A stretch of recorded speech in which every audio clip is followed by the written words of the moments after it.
இனிய காலை வணக்கம். மகரிஷியின் தினம் ஒரு யோகா. இன்று இன்று செய்து காமிக்க இருக்கிற ஆசனம் பிரயாசனம். பிரயாசனம் 2 சுற்றுகளாக செய்து காமிக்க இருக்கிறோம். செய்வதற்கு முன்னால் சில உடலடக்க பயிற்சிகள் செய்து முடித்துவிட்டு ஆசன நிலைக்கு செல்ல இருக்கிறோம். இவ்வளோ நாள் வரைக்கும் இந்த ஆசனம்லாம் வந்து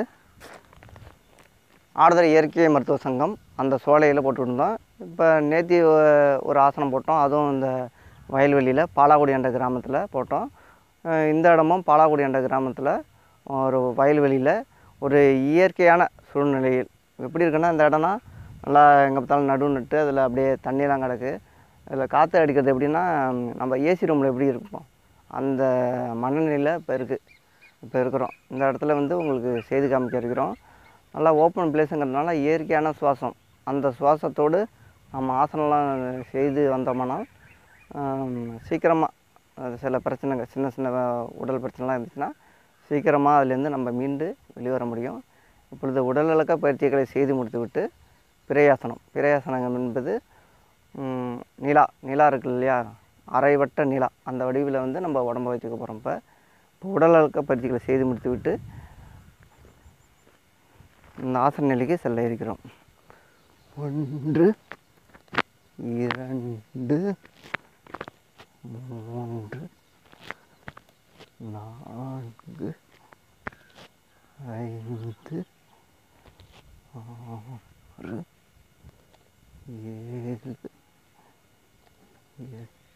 8 9 10.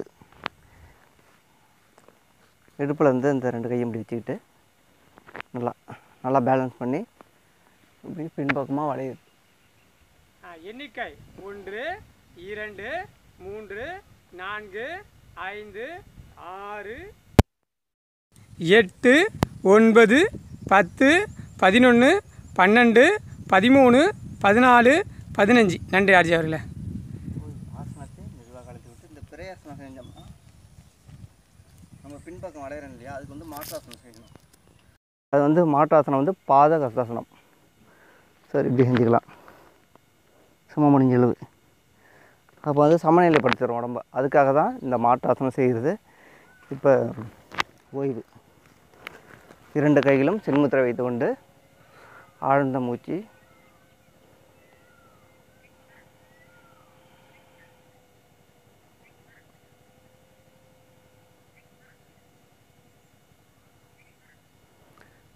பிரயாசனம் ஒரு சுற்று செய்து முடித்து விட்டோம். இப்பொழுது ஆசிரியர் அவர்கள் வர்ணனையில் பழங்கள் பற்றிய பலன்களை பார்த்து தெரிந்து கொள்ள இருக்கிறோம். இன்று பார்க்கக்கூடிய பழம் வந்து செவ்வாழைப்பழம். அந்த பழத்தை பற்றி ஆசிரியர் அவர்கள் வர்ணனையில் பார்த்து தெரிந்து கொள்ள இருக்கிறோம். நன்றி ஆர்ஜி. இப்போ தினம் ஒரு படத்தில் நிறைய விஷயங்களை சொல்லிக்கிட்டு தான் இருக்கோம். அன்றைக்கி இந்த செவ்வாழை பழத்தை பற்றி ஆர்ஜி அவர்கள் வந்து அதை பற்றி சொல்லுங்கள், நிறைய பழம் இருக்குது, மக்களுக்கு விழிப்புணர்வு எடுத்து படுத்துங்க அப்படின்னு சொன்னதுனால இந்த பழத்தை பற்றி நிறைய இப்போ சொல்ல போகிறோம். இந்த செவ்வாழை பழத்தை பற்றி என்னெல்லாம் நடக்குது, என்ன விஷயம், பழங்களை பற்றி நிறைய சொல்லியிருக்கோம். செவ்வாழை வந்து ஒரு நாள் ராஜ கப்போட் ஆசனம் செய்யும்போது, மகதி செய்யும்போது அதை சொல்லியிருக்கோம். அந்த ஆசனத்தை இது பண்ணும்போது சொல்லிட்டோம். அது மீண்டும் ஒரு முறை உங்களுக்காக ஒரு முறைக்கு 2 முறை அதை சொல்கிறதுனால தப்பில்லை இல்லைங்களா. அதை எப்போதும் ஒரு முறைக்கு 2 முறை எப்போதும் சொன்னால் நல்லது விஷயம். அந்த செவ்வாழை பற்றியான விஷயங்களை தெளிவாக சொல்லணும் அப்படிங்கிறது எங்களோட ஆசை. அதை மறுபடியும் மீண்டும் ஒரு முறை உங்களுக்காக அதை சொல்லி சிறப்பாக இது பண்ணுவோன்ட்டு தான் எண்ணம். அதெல்லாம் சொல்லி பார்க்க போகிறோம். அந்த ஆசனங்களில் இது பண்ணி ஒவ்வொரு முறையும் ஒவ்வொரு விஷயங்களை சொல்கிறதுல எங்களுக்கு சந்தோஷம் தான், மகிழ்ச்சி அடைகிறோம். எல்லா விஷயத்தையும் தெளிவாக உங்களுக்கு சொல்கிறதுல மிக்க மகிழ்ச்சி அடைகிறோம்.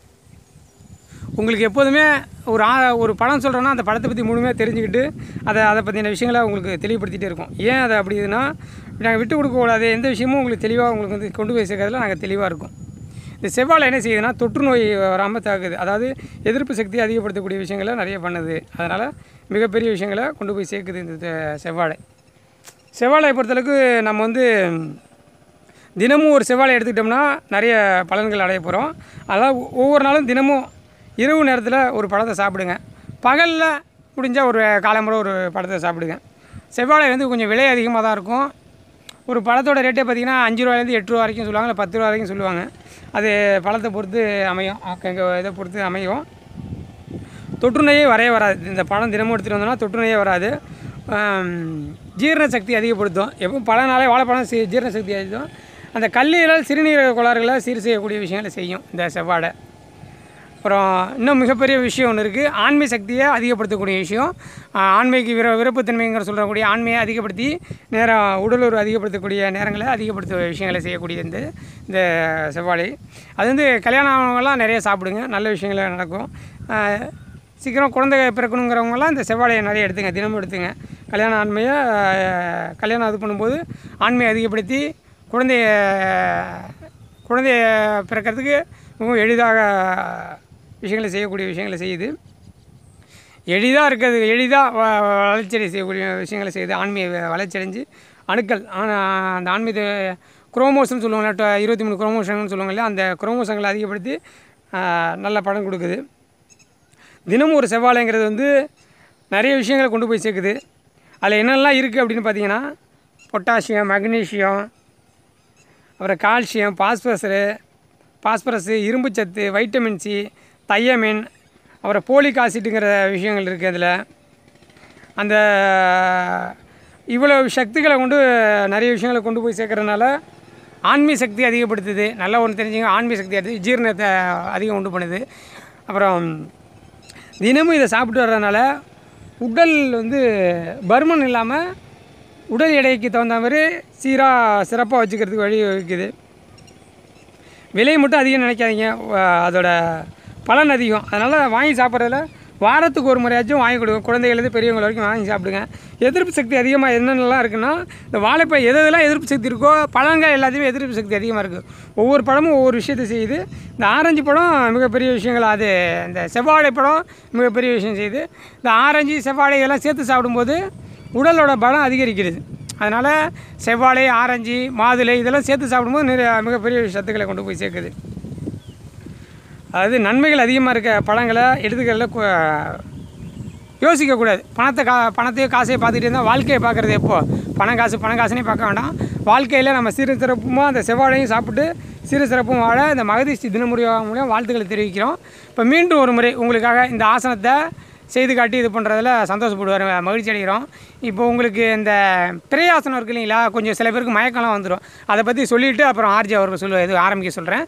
இப்போது இந்த ஆசனம் இருக்குது இல்லைங்களா, சில பேருக்கு ரொம்ப மயக்கம் வந்துடும், அதாவது திரும்பிக்கிட்டே இருக்கும்போது. அதனால் உயர் அழுத்தம் உள்ளவங்க, சாதாரண சர்க்கரை நோய் உள்ளவங்க, இவங்கெல்லாம் கொஞ்சம் கவனமாக செய்யும். ஏன்னா தலைக்கீழே விழுந்துட்டிங்கன்னா மண்டையில் அடிபட்டுரும். மண்டையில் அடிபட்டால் யாரையும் காப்பாற்ற முடியாது, பின்மண்டையில் அடிபட்டால் காப்பாற்ற முடியாது. அதனால் உரிய ஆசிரியர்கள் கொண்டு துணை கொண்டு, இப்போ மயக்கெல்லாம் வருது, நமக்கு மயக்கெல்லாம் அடிக்கடி வருது, அவங்களாம் இந்த யோகா செய்யும்போது பார்த்து செய்யுங்க.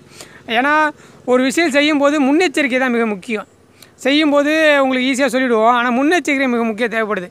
ஏன்னா ஒரு விஷயம் செஞ்ச பிறகு அதில் எதுவும் அடிபட்டுட்டிங்கன்னா நாங்கள் ரொம்ப வருத்தப்படுவோம், ரொம்ப மனதளவில் ரொம்ப கஷ்டப்படுவோம். ஏன்னா நாங்கள் ஒன்று சொல்லி அதில் நீங்கள் எதுவும் பாதிக்கப்பட்டுட்டீங்கன்னா எங்களாட்டம் வருத்தப்படுறதுல மிகப்பெரிய பாதிப்பை உண்டு பண்ணிவிடும். எங்களுக்கு மனநிறைவு இல்லாமல் போயிடும். நல்ல விஷயத்தை செஞ்சு ஏதாவது பாதிச்சிருச்சுன்னா உங்களுக்கு கஷ்டம். அதனால தான் சொல்கிறோம், கவனமாக இருங்க. எக்காரணத்தை கொண்டும் நீங்கள் பாதிச்சிடக்கூடாதுங்கிற நாங்கள் கவனமாக இருக்கோம். நீங்கள் எந்த விஷயத்தையும் பாதிச்சிடக்கூடாதுங்கிற கவனமாக இருக்கும். ஆனால் நீங்கள் கவனமாகவே இருங்க. வாழ்க்கையில் சிறந்து விளங்குறதுக்கு நாங்கள் அதுக்கு பொறுப்பேற்றுக்கிறோம். அந்த விஷயங்களை நாங்கள் சொல்கிறபடி ஐயப்பா இல்லாமல் நீங்கள் செஞ்சீங்கன்னா எல்லா விஷயமும் நல்ல சிறந்தது தான் நடக்கும், நல்லதே தான் நடக்கும். அதனால் இந்த பிறையாசனம் செய்யும்போது உயர் அழுத்தம், சர்க்கரை நோய், திடீர்னு மயக்கம் வர்றவங்க, அதாவது லோ ப்ரெஷர் இருக்கவங்க, இவங்கெல்லாம் செய்யாதீங்க. நல்லா உடல் திடத்தன்மையோடு இருக்கவங்க செய்யுங்க. அப்படி இல்லைனா உரிய ஆசிரியர் துணை கொண்டு இந்த ஆசனங்கள்லாம் செய்யுங்க. நின்றுக்கு செய்யக்கூடிய ஆசனங்கள்லாம் ஏன்னா பாதிப்பு அதிகமாக விட்டு பண்ணுறோம். ஏன்னா டக்குன்னு தடுமாறி கீழே வந்துட்டீங்கன்னா என்ன நடக்குதுன்னு கூட தெரியாது. அதனால் ஒரு பக்கத்தில் இன்னொருத்தவங்களோட துணை கொண்டு இருக்கும்போது செய்யுங்க, நல்லது. சரி, மீண்டும் ஒரு முறை உங்களுக்காக ஆர்ஜி அவர்கள் இந்த பிறையாசனம், அரைவட்ட பிறையாசனம் சொல்லுவோம், அதை பிறை போல் இருந்து செய்யக்கூடிய ஆசனத்தை செய்து காட்டுவாங்க.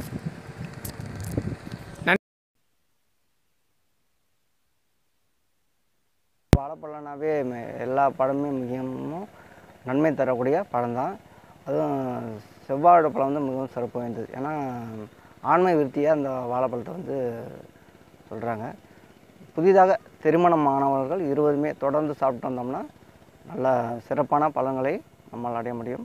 நம்ம என்ன பண்ணுறோம்னா ஒரு நாள் 2 நாள் இப்படி சாப்பிட்டுட்டு விட்டுடுறோம். அதுமாரிலாம் இல்லாமல் நம்ம தொடர்ச்சியாக எடுத்துக்கணும். 1 மாதம் 2 மாதம் 3 மாதம் தொடர்ச்சியாக எடுத்துக்கிட்டு இருந்தோம்னா இந்த புதிதாக திருமணம் ஆனவர்கள் உடல் உறவுக்கு ஏற்ற பழமாக இந்த பழம் இருக்குது. நம்ம சீக்கிரமாக குழந்தை பாக்கியம் கிடைக்கிறதுக்கு இந்த பழம் மிகவும் அற்புதமான பழமாக இந்த பழம் வந்து கருதப்படுகிறது. தொடர்ந்து வாழைப்பழம்லாம் சாப்பிடுங்க. வாழைப்பழம் எப்படி சாப்பிட்றோம்னா, நம்ம என்ன பண்ணுறோன்னா எதை சாப்பிட்டாலும் வேகமாக சாப்பிட்றோம். பசங்களுக்கும் அதான் சொல்லிக் கொடுக்குறோம். அதுமாரிலாம் இல்லாமல் வாழைப்பழம் நல்லா வாயில் போட்டு மென்று நல்லா கூழாக்கி நம்ம உள்ளே தின்னோம்னா சீரண சக்தி அதிகமாக நம்மளுக்கு கிடைக்குது. அதனால் வந்து சீக்கிரமாக உள்ளுறுப்புலேருந்து வேலையை வந்து குறைச்சிட்டு நம்ம இங்கே வாயிலேயே பாதி வேலையை முடிச்சிட்டோம்னா உள்ளுறுப்புலாம் நல்லா பலமாக இருக்கும். செவ்வாழைப்பழம்லாம் தொடர்ந்து சாப்பிட்டு சிறந்த நன்மைகளை பெற வேண்டும் என்று கேட்டுக்கொள்கிறோம். இப்பொழுது அடுத்த பிரயாசனம் 2வது சுற்றுக்கு செல்ல இருக்கிறோம். உடலிழக்க பயிற்சிகளை செய்து முடித்துவிட்டு ஆசன நிலைக்கு ஆசனத்தை செய்து காமிப்போம். 1 2 3 4 5 6 7 8 9 10. இந்த பிரயாசனம் வந்து அரைவட்டம் நிலா வந்து அரைவட்ட வடிவில் உள்ளது. இந்த ஆசனம் வந்து சில பேருக்கெல்லாம் செஞ்சோம்னா இந்த ப்ரெஷர் உள்ளவங்க சுகர் உள்ளவங்கலாம் கொஞ்சம் பின்பக்கம்லாம் நம்ம விளையிறதுலாம் கிடையாது. அதிகமாக முன்பக்கம்னாச்சும் கொஞ்சம் விளைவோம். அது வந்து நம்ம புதுசாக செய்கிறப்ப சில பேருக்கெல்லாம் மயக்கம் வரும். அதெல்லாம் என்ன பண்ணோம், பக்கத்தில் ஒருத்தர் மாஸ்டரை துணை கொண்டு பக்கத்தில் நின்றுக்கிட்டு கொஞ்சம் கொஞ்சமாக முயற்சி பண்ணோம். சும்மா பொறுமையாக அப்படி லைட்டாக முதல் நிலை அப்படி அப்படியே கொஞ்சம் கொஞ்சமாக செய்து பழகிட்டோம்னா அந்த பிரச்சனைலாம் இல்லாமல் இருக்கும். இந்த ஆசனம் பெரியாசனம் செஞ்சால் அதுக்கு மாற்று ஆசனம் வந்து பாதகாசனம் செஞ்சு தான் ஆகணும். ஏன்னா நம்ம பின்பக்கம் வளையிறோமா இடுப்பு வலிலாம் அதிகமாக இருக்கும். உடம்பை கொஞ்சம் சமநிலைப்படுத்துறதுக்காக முன்னோக்கி நம்ம வளைஞ்சிக்கணும். இந்த ஆரம்ப நிலையில் உள்ளவங்களாம் சும்மா கொஞ்சம் பொறுமையாக இப்படி செஞ்சால் போதுமானது. அதுக்கப்புறம் நம்ம படிப்படியாக இப்படி நம்ம உயர்த்திக்கலாம். இப்பொழுது ஆசன நிலைக்கு செல்வோம். எண்ணிக்கை 1 2 3 4 5 7 8 9 10 11 12 13 14 15 16 17 18 19 20. நன்றி ஆட்சி அவர்களே. முன்னோக்கி கொஞ்சம் பச்சைமுத்தாசனம் லைட்டாக செஞ்சுக்கிறேன். போதுமானது. இப்பொழுது ஓய்வு. 2 கையிலும் சின்முத்திரை வைத்துக்கொண்டு ஆழ்ந்த மூச்சு சுவாசம்.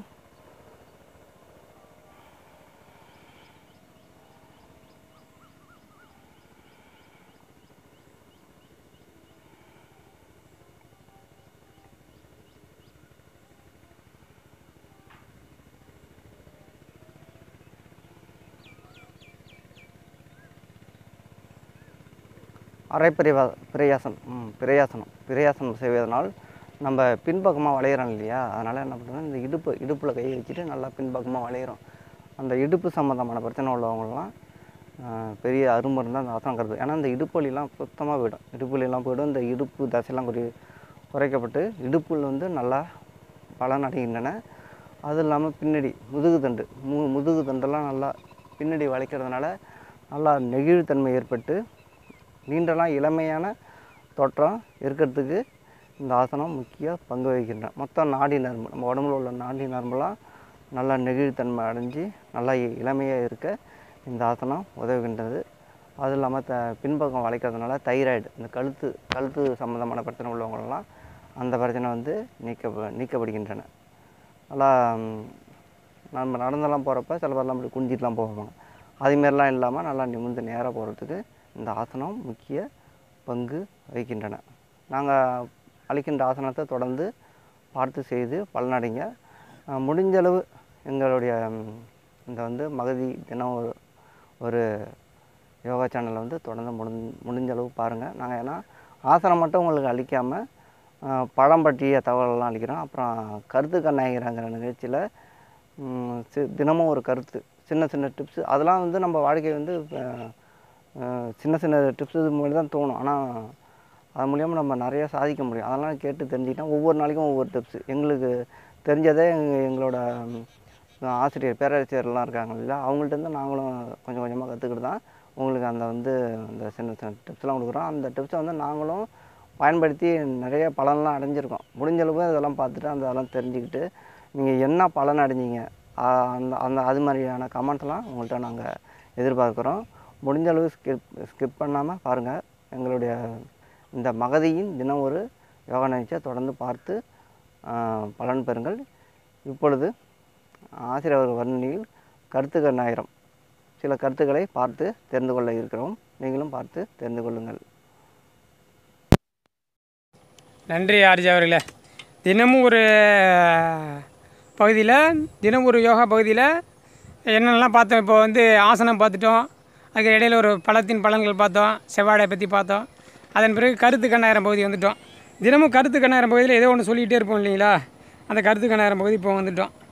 இன்றைக்கி இந்த அரிசியை பற்றி சொல்லிவிடுவோம் அப்படிங்கிறதுனால. ஏன்னா இந்த இயற்கை விவசாயத்தை பற்றி இங்கே விவசாயங்களை பற்றி நடக்கும்போது நம்மாளரை பற்றி நம்ம சொல்லாமல் இருக்க முடியாது. நம்மாளர் தான் நமக்கு இங்கே ஒரு தெய்வம் மாதிரி இங்கே எல்லாரையும் மறுபடியும் பழைய நிலைக்கு கொண்டு வந்துரு. ஒரு 100 பேரில் ஒரு 5 பேரை மாற்றிருக்காரு. 100 பேரில் 5 பேரை மாற்றிருக்காரு.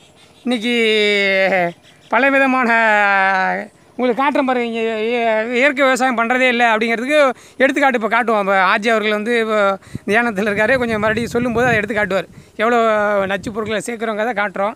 ஏன்னா இப்போ உள்ள விவசாயங்கிறது இயற்கை விவசாயம் இல்லைங்கிறதுக்கு ஆதாரங்கள்லாம் நிறைய வச்சுருக்காங்க எல்லாருமே. சரி, நம்ம ஏன்னா இயற்கையாக இன்றைக்கி இதை பற்றி சொல்லுவோம், அரிசியை பற்றி சொல்லுவோம் அப்படின்னு முடிவு பண்ணோம்னா, நம்ம இருக்க பகுதி விவசாயம் பண்ணுற இயற்கை நன்சை பகுதியில் இருக்கும். இந்த நன்சை பகுதியில் உள்ள விஷயங்களை சொல்லிவிடுவோம். ஏன்னா இன்றைக்கி இருக்கும்போது அதை பற்றியான விஷயங்களை பேசி முடிச்சிடுவோம் அப்படிங்கிறதுக்காக தான் சொல்லியிருக்கோம். சரி, அரிசினா என்ன நினச்சிட்ருக்கீங்க? அரிசினா வெள்ளை கலரில் இருக்கிறது தான் அரிசி நினச்சிட்ருக்கீங்க. அது நம்மளாம் தீட்டினது தாங்க வெள்ளை கலரில் அரிசி. அரிசி என்னைக்கு வெள்ளை கலரில் எப்பவும் வராது. எப்போ வரும்னா அது முழுமையாக தீட்ட தான் பட்டை தீட்ட தான் வைரத்தை மாரி பட்டை தீட்டுறாங்க இன்றைக்கி. தீட்ட தான் வைரம் ஜொலிக்கும். அதுமாரி தீட்டது தான் அரிசி வியாபாரம் பண்ணலாம். தீட்டி தள்ளுறான். தீட்டி நம்மளை திட்டி தள்ளுற அளவுக்கு பண்ணுறான். நம்மளோட இயற்கை இந்த எங்களை மாரி ஆட்கள்லாம் சொல்கிறத திட்டி தள்ளுறாங்க மக்கள். என்ன விஷயம்னா, அரிசி அந்த காலத்தில் எப்படி இருக்கணும், அரிசியை நெல்லை குடோனுங்கிற இது ஊற வச்சு அதை வெவிச்சு அதை கொண்டு அரைச்சி கிராமத்தில் பண்ணுவாங்க.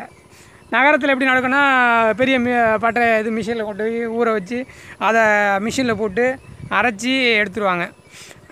அப்புறம் பழைய காலத்தில் எப்படி பண்ணுவாங்கன்னா, அந்த அரிசியை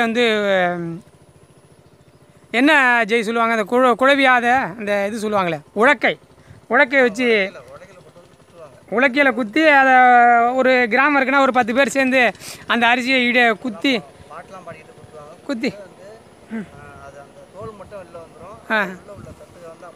அந்தமாரி விஷயங்களை பண்ணுவாங்க. சத்து எப்போ இருக்குன்னா, அந்த அரிசியில் உமி மட்டும்தான் வெளில வந்திருக்கும், மிச்சம் எல்லாமே நல்லா சிறப்பாக கிடச்சிருக்கும். அந்தமாரி விஷயங்கள்லாம் சிறந்து அந்தமாரி அரிசிகள்லாம் இருந்தாங்க. அப்புறம் கொஞ்சம் கொஞ்சமாக மாறி நம்ம நவீன உலகத்து வரும்போது இப்போ உள்ள அரிசிகள்லாம் வரும்போது, சார் ராஜபுண்ணி சார், மேஜிக் அரிசி சார், அப்புறம் செம்பருத்தி சார், அரிசி பேர்லாம் இவங்களாம் ஒரு பேரை வச்சு செம்பருத்தி அது இதுன்னு போட்டு தட்டி தாளித்து ஒவ்வொரு கம்பெனியும் வச்சு கர்நாடகா பொன்னி சார், நயம் பொன்னி சார், அரிசிக்கு பேரை பாருங்களேன். நம்ம ஆள் வச்சுருக்காரு பாருங்கள். நம்ம ஆள் சொல்ல விஷயங்களை பார்த்துங்க. நம்ம ஆள் இருக்காருங்களே, 2000 அரிசி மேற்கொட்ட அரிசிகளை நெல் ஜெயராமன் சொல்லுவோம், அந்த திருவாரூர் சைடில் இருக்கார். அவர் நிறைய பேர் இருக்காங்க அந்த அன்றைக்கி. ஆனால் நம்ம ஆள் நம்ம விஷயங்களை நிறைய சொல்லிட்டு போயிட்டார். மாப்பிள்ளை சம்பா, கருப்பு கவனி, குடவாழை, துளசி வாச சீரக சம்பா, கண்டாசாலி, கைவரம்பச்சம்பா, வாடன் சம்பா, தேங்காய்ப்பூ சம்பா, என்னையா நிறையா சொல்லிட்டு இருக்கீங்க அப்படிங்கிறது என்ன இருக்குது, வாழன், சிங்கினிக்கார், பூங்கார், ராஜமன்னார், பவானி, சம்பா மோசனம், செம்பாலை, கொட்டாரச்சம்பா, ராஜயோகம். அரிசினா கவுனி தாங்க, கருப்பு கவுனி தாங்க அரிசிங்க அரசனு. மிளகாய் சம்பா, நவரா, கருங்குருவை, சொர்ண மசூரி, அறுபாதம் குருவை, மசூர் மல்லி, காளா நமக்கு, சின்னார், கிச்சலி சம்பா, காட்டியானம், பொம்மி, ஒட்டாம், பால் குடவலை, சொர்ணவாரி, தூயமல்லி, ஆத்தூர் சிச்சிலி சம்பா, தங்காச்சம்பா, ராஜமூடி, குளியடையச்சான், நீலச்சம்பா, குண்டாகார், கொத்தமல்லி சம்பா, கவுனி பார்த்திங்கன்னா கருப்பாக இருக்கும் அரிசி. ஒரு கிலோவே பார்த்திங்கன்னா 320 ரூபா வரும். அடுத்தது பார்த்திங்கன்னா கல்லுண்டை, முட்டின் சம்பா, சேலம் சம்பா, மரத்தொட்டி, சிவப்பு கவுனி, இலுப்பை சம்பா, திருப்பிச்சாரம், சிவப்பு குருவிக்கார். சரி, நிறைய சொல்லிகிட்டே போகலாம், எக்கச்சக்கமாக இருக்குது. நம்ம கருங்குருவை, இப்படி ஒவ்வொரு அரிசியை பற்றி மறுபடியும் உங்களுக்கு விளக்கத்தையும் அதை பற்றியான என்னெல்லாம் பலன் கிடைக்குன்னு சொல்லிவிடுவோம். ஆனால் இன்னும் சொல்லணுன்னா நிறைய இருக்குது. எழுதி வச்சுருக்கோம், 200க்கு மேலே எழுதி வச்சுருக்கோம். அதை உங்களுக்கு சொல்கிறதுக்கு நேரம் பத்தாது. அதனால் இப்போ என்னடா இவ்வளோ தூரம் போகுதுன்னு பார்த்தீங்க, அரிசி நான் எப்படி விளையுதுன்னு பாருங்கள். அதுக்காக தான் அரிசியை பற்றி சொன்னோம். இந்த அரிசியை பற்றி இந்த உங்களுக்காக அந்த ஒரு பாக்கெட் இருக்குது, அதை பற்றி உங்களுக்கு மறுபடியும் சொல்கிறேன். இப்போ ஒரு 2 நிமிஷத்தில் அவர் சொல்லுவார். அதுக்கு முன்னாடி இந்த இயற்கை விவசாயம் பாருங்கள். அப்படிங்கிறத இயற்கை விவசாயம் இப்போ உள்ள நிலைமைக்கு எடுத்துங்க அதை பற்றி சொல்லிடலாம், கையோட சொல்லிடலாம். உங்களுக்கு இப்போ இந்த விவசாயம் எப்படி நடக்குது இப்போ பாருங்கள். இது நடவு நட்டு எத்தனை நாள் ஜெய் ஆகுதுங்கிறத சொல்லுங்கள் ஜெய். இது இந்த இப்போ நடவு நட்டுருக்கோம் இல்லைங்களா, அதை பற்றி சொல்லுங்கள். இந்த நடவு எத்தனை நாள் நடந்திருக்குங்கிறத சொல்லுங்கள். இது நடவு நட்டு ஒரு 15 நாள் ஆகுது. இப்போ இந்த 15 நாள் ஆகுது இந்த நடவு. இது பார்த்திங்கன்னா மிஷின் நடவு. இப்போ ஏன்னா ஆட்கள் கிடைக்காதனால மிஷின் வச்சு நட்டுருக்காங்க. இதெல்லாம் முன்னாடிலாம் பார்த்திங்கன்னா ஆட்கள் வச்சு தான் எல்லாமே நடக்கும். இப்போ இந்த மிஷின் வச்சு நட்ட நடவு தான். இப்போ அந்த ரவுண்டிங் எல்லாமே மிஷின் வச்சு நட்ட நடவு தான் இருக்குது. உங்களுக்கு இது ஒரு பம்பு செட்டு காட்டுறோம், அது மூலியமாக தான் விவசாயம் நடக்குது. அந்த நடவில் தான் இப்போது எப்படி நட்டுருக்காங்கன்னு பாருங்கள். இது மிஷின் வச்சு நடுறது நடவு பார்த்துங்க. இப்போ வந்து பார்த்திங்கன்னா பச்சை பசேர்னு தெரியும் இந்த கடைசி வரைக்குமே. உங்களுக்கு வந்து பார்த்திங்கன்னா அப்படியே ரவுண்டிங்கில் பார்த்திங்கன்னா பச்சை பசேர்னு தான் தெரியும். அவ்வளோ விஷயங்களை சொல்கிறோம். அந்த பச்சை பசேர்னான விஷயங்களை உங்களுக்கு தெளிவாக காட்டுறோம் பாருங்கள், எவ்வளோ விஷயங்கள் இருக்குது அப்படிங்கிறத பாருங்கள். பச்சை பசேர்னு தெரியுது எல்லாமே. இப்போ இது எல்லாமே இயற்கை விவசாயத்தில் நடப்பட்ட இயற்கை விவசாயம் எல்லாம் விவசாயம் நட்டுருக்காங்க. இயற்கை விவசாயங்கிறது வேறு மாதிரி இருக்கும். இது வந்து இயற்கை விவசாயம்லாம் நிறைய விஷயங்கள் இருக்குது. உங்களுக்கு இப்போ காட்டுறதெல்லாம் பச்சை பசேர் இருக்குது பாருங்கள். இந்த 360 டிகிரிலுமே பச்சை பசேர்னு காட்டுறோம் எல்லாமே. எல்லா விஷயத்தையும் உங்களுக்கு 360 டிகிரியில் பச்சை பசேர்னு காட்டுறோம். விவசாயத்தில் நல்ல விஷயம் ஒரு பனைமரம் இதெல்லாம் இவ்வளோ விஷயங்களை இயற்கை விவசாயங்கிறது இல்லாமல் இவங்க எல்லாமே இயற்கை விவசாயம் கிடையாது, இயற்கை விவசாயம் சார்ந்த விவசாயிகள் தான். இயற்கை விவசாயங்கிறது வேறு மாதிரி இருக்கும். அதுக்கு ஆட்களோடு பேசுகிறோம் உங்களுக்கு. இது பாருங்கள், இந்த விவசாயம் இப்படி தான் இருக்குது. அது இந்த இதெல்லாம் இப்போ கிட்டத்தட்ட 1 மாதம் ஆச்சு. இந்த நடவுலாம் 1 மாதம் ஆச்சு. இது நட்டு இப்போ இதெல்லாம் 1 மாதம் நடவு. பச்சை பசேர்னு காட்டுறதுலாம் 1 மாதம் இருக்கும் எல்லா நடவுகளும். இது இப்போ தான் நட்டுருக்கோம். இளம் நடவாக இருக்குது வந்து இப்போ தான் நட்டுருக்காங்க. அதை பற்றியான விஷயங்களை இப்போ தெரிஞ்சுக்கலாம்.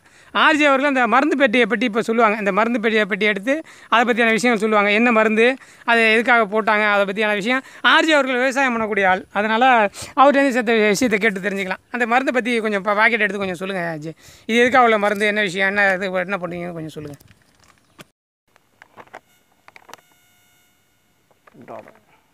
பேரெலாம் காமிக்க வேணாம், பேரெலாம் கம்பெனிலாம் காமிக்க வேணாம். இது வந்து ஒரு களைக்கொல்லி. இது வந்து விவசாயம் பார்க்கறதுக்கு முன்னாடி இந்த வயலில் வந்து பில்லுலாம் முளைக்காமல் இருக்கிறதுக்காக இது போடுறாங்க. அதெல்லாம் எல்லாமே கெமிக்கல் தான். அது மண்ணோட வந்து தரத்தை வந்து கெடுத்துட்டு தான் நம்ம இருக்கோம். ஏன்னா இப்போ வந்து எல்லா விவசாயம் என்ன பண்ணுறாங்கன்னா மகசூல் அதிகமாக நம்ம பார்க்கணுங்கிறதுக்காக, லாபம் அதிகமாக பெறணுங்கிறதுக்காக இந்தமாரி களைக்கொல்லி, மற்றபடி அடி உரம், மேல் உரம், இந்த யூரியா, பொட்டாசு, காம்ப்ளெக்ஸு, டிஏபி எல்லாம் போட்டு தான் விவசாயம் பண்ணிகிட்ருக்காங்க. ஏன்னா முதல் போடுறாங்க இல்லையா, அது வந்து வருமானம் பார்க்கணுங்கிறதுனால இதெல்லாம் போட்டுருக்காங்க. நம்ம இயற்கை விவசாயத்துக்கு மாறினோம்னா ஒரு 2 வருஷம் 3 வருஷம் ஆகும். நம்ம அதை பற்று எடுத்தோடனே லாபம்லாம் பெற முடியாது ஓரளவுக்கு. அது வந்து எல்லாராலையும் முடியாது. ஏன்னா விவசாயிங்கிறது எல்லாருமே வசதியெல்லாம் இருக்கிறதில்ல. ஓரளவு 1 ஏக்கர் 2 ஏக்கர்லாம் வச்சுட்டு கஷ்டப்பட்டுட்டு தான் இருக்காங்க. அதனால் அவங்களையும் நம்ம குறை சொல்ல முடியல. ஏன்னா அதை வச்சு தான் அவங்க பொழப்பும் ஓடிக்கிட்டு இருக்குது. அதனால் அவங்க வந்து ரசாயனம்லாம் போட்டு இது மாதிரியான மருந்துகள்லாம் அடித்து இதுமான இதெல்லாம் இந்த பூச்செல்லாம் விரட்டுறதுக்கான மருந்து இதெல்லாம் அடித்து தான் விவசாயம் பார்க்குறாங்க. நம்ம அவங்க வந்து குறையும் சொல்ல முடியல. அதெல்லாம் வசதியான இப்போ 10 ஏக்கர் 15 ஏக்கர்லாம் வச்சுட்டு விவசாயம்லாம் பார்க்குறாங்களே, அவங்களாம் இந்த இயற்கை விவசாயத்துக்கு மாறி இந்த அதுலேயும் சரியான லாபம்லாம் இருக்குது. ஆனால் வந்து ஒரு 2 வருஷம் 3 வருஷம் எடுக்கும் கடப்பில் இருந்து. ஏன்னா அவங்கள்ட்டலாம் முதல்ல ஒரு கையில் காசு இருக்குது, அதனால் அவங்களால சமாளிக்க முடியும். அதனால் அவங்களாம் பண்ண ஆரம்பித்தாங்கன்னா அப்படியே படிப்படியாக வந்து குறு விவசாயம் பண்ண ஆரம்பிச்சிடுவாங்க. இப்போ எனக்கெல்லாம் கூட இப்போ ஒரு 2 ஏக்கர் தான் நிலம் இருக்குது. எனக்கு வந்து அப்பா காலத்தில் வந்து பண்ணிக்கிட்டு இருக்காங்க. எனக்கு வந்து இயற்கை விவசாயம் வந்து மாறணும்னு ஆசை. ஏன்னா என் நிலத்தை சுற்றி உள்ளவங்க எல்லாருமே செயற்கை விவசாயம் தான் பண்ணிக்கிட்டு இருக்காங்க. அதனால் எனக்கு திடீர்னு என்னால் மாற முடியல. கொஞ்சம் கால அவகாசம் வந்து எனக்கு தேவைப்படுது. முடிஞ்சளவு ஏன்னா என்னை பொறுத்தளவுக்கு இயற்கை விவசாயம் வந்து பண்ணணும் தான் எனக்கு ஆசை. நான் முடிஞ்சளவுக்கு ஒரு 4-5 வருஷத்தில் அதில் வந்து நான் இறங்கிடலான்ங்கிற முடிவில் தான் இருக்கேன். ஏன்னா இயற்கை விவசாயம் பார்த்து நம்ம அந்த சாப்பாடை நம்மள மக்களுக்கெல்லாம் கொடுத்தோம்னா அவங்க வந்து நல்லா ஆரோக்கியமாக வாழ்வாங்க. அதுக்காக தான் நம்ம வந்து முயற்சி எடுக்கணும். எல்லாருமே முன்வச்சு நாங்கள் மட்டும் பண்ணால் போதாது. எல்லாருமே முடிஞ்ச அளவு இயற்கை விவசாயம். ஏன்னா இயற்கை விவசாயம்னா நம்ம மாடுலாம் அதுக்கெலாம் வந்து நம்ம மாடுலாம் தேவை. அதுலேருந்து கிடக்கக்கூடிய சாணம் அதெல்லாம் எடுத்து தான் நம்ம பண்ண போகிறோம். அது இந்த சர்க்கரை இந்த பஞ்சகாவியன்னு ஒன்று போடுறாங்க. அதெல்லாம் போட்டு நம்ம நல்ல மகசூல் நம்மளால் பெற முடியும். நான் வந்து இன்னும் இறங்கலை அதில், இயற்கை விவசாயத்தில் இறங்கினா தான் நம்ம வந்து அதில் உள்ள பலன்லாம் நம்ம தெரிஞ்சுக்க முடியும். இறங்கினதுக்கப்புறம் அந்த சில பேர்லாம் அந்த மண்புழுவெல்லாம் போட்டு சில இடத்துலாம் பண்ணிக்கிட்டு இருக்காங்க. முடிஞ்சளவு நாங்கள் மாறினதுக்கப்புறம் அதோட தரத்தை பற்றி நாங்கள் விரிவாக சொல்ல இருக்கிறோம். ஏன்னா எங்களுக்கு டைம் இல்லாத காரணத்தினால இதை முடிக்க போகிறோம். இப்போ ஆசிரியர் வந்து இது முடிச்சுட்டு மகதீஷ்டியின் தின நிகழ்ச்சியை முடிக்க இருக்கிறோம். இப்பொழுது ஆசிரியர் அவர்கள் நன்றி ஆர்ஜே. பல விதமான விஷயங்களை சொல்லிகிட்டே இருக்கோம். ஏன்னா இப்போ உங்களுக்கு நிறைய நேரம் பேசுகிறோம் அப்படிங்கிற மாதிரிலாம் இருக்கிறதுனால அதை கொஞ்சம் எங்களால் பேசாமல் இருக்க முடியல, பேசிக்கிட்டே இருக்க வேண்டிய நிலைமைக்கு தள்ளப்படுறோம். ஆனால் நிறைய விஷயம் சொல்கிறோம். ஒரு விஷயத்தை சொல்லும்போது நிறைய விஷயம் உங்களுக்கு வந்து சேருது. இப்போ இந்த அரிசியை பற்றி சொல்லும்போது பார்த்திங்கன்னா நான் இப்போ ஒரு 75 வகையான அரிசியை சொல்லிட்டேன். அப்படியே கரன்னு இன்னும் அது 125 வயசு நான் டைம் ஆகுமேன்னு சொல்லிட்டேன். ஆனால் ஒவ்வொரு அரிசியை பற்றி உங்களுக்கு தெளிவாக பேசுவோம், கொஞ்சம் கொஞ்சமாக தெளிவாக உங்களுக்கு சொல்லுவோம். அதை பற்றின விஷயங்களை கொண்டு போய் சேர்ப்போம். சரி, தினமுறையாக பார்த்து மகிழ்ந்தவருக்கு நன்றி. நாளை ஒரு ஆட்ட சந்தனுடன் மீண்டும் சந்திப்போம். நன்றி, வணக்கம்.